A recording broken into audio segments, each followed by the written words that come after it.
আজকে নিয়ে এসেছি একটা দারুণ খবর। West Bengal health recruitment board আবার নতুন নিয়োগ বিজ্ঞপ্তি প্রকাশ করেছে মেডিকেল টেকনোলজিস্ট পদে। ডাব্লিউবিএইচআরবি ঘোষণা করেছে মোট 242টি পদে নিয়োগ হবে। পদের নাম হলো medical technologist, lab, OT, PNO, critical care, audiometry.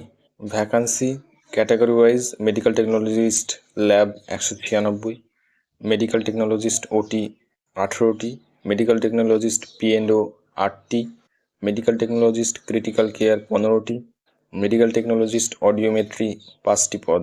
মোট 42টি পদ আছে। Important dates, detail notification release হবে 16ই অক্টোবর 2025 2 PM। অনলাইন অ্যাপ্লিকেশন স্টার্ট হবে 17ই অক্টোবর 2025 10টা। Last date of online application 28শে নভেম্বর 2025 দুপুর 2টো। এডিট উইন্ডো খোলা থাকবে 1 ডিসেম্বর 2025 সকাল 10টা থেকে 3 ডিসেম্বর 2025 সন্ধ্যা 5টা পর্যন্ত। আবেদন করতে হলে আপনাদের অফিসিয়াল ওয়েবসাইটে যেতে হবে। ডাব্লিউবিএইচআরবির অফিসিয়াল ওয়েবসাইট। শুধুমাত্র অনলাইনে ফর্ম ফিল আপ করতে পারবেন।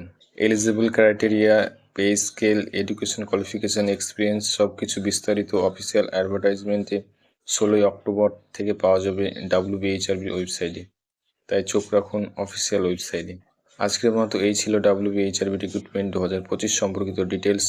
যদি ভিডিও ভালো লেগে থাকে এবং এই নোটিফিকেশন সম্পর্কে পরবর্তী আপডেট পেতে চান তাহলে অবশ্যই লাইক দিন, কমেন্ট করে জানান আপনার কোন পোস্টে আবেদন করবেন, আর অবশ্যই সাবস্ক্রাইব করে রাখুন এই চ্যানেলটিকে, যাতে এরকম হেলথ রিলেটেড রিক্রুটমেন্ট আপডেট সবার আগে পেয়ে যাবেন। ধন্যবাদ, দেখা হবে পরের ভিডিও।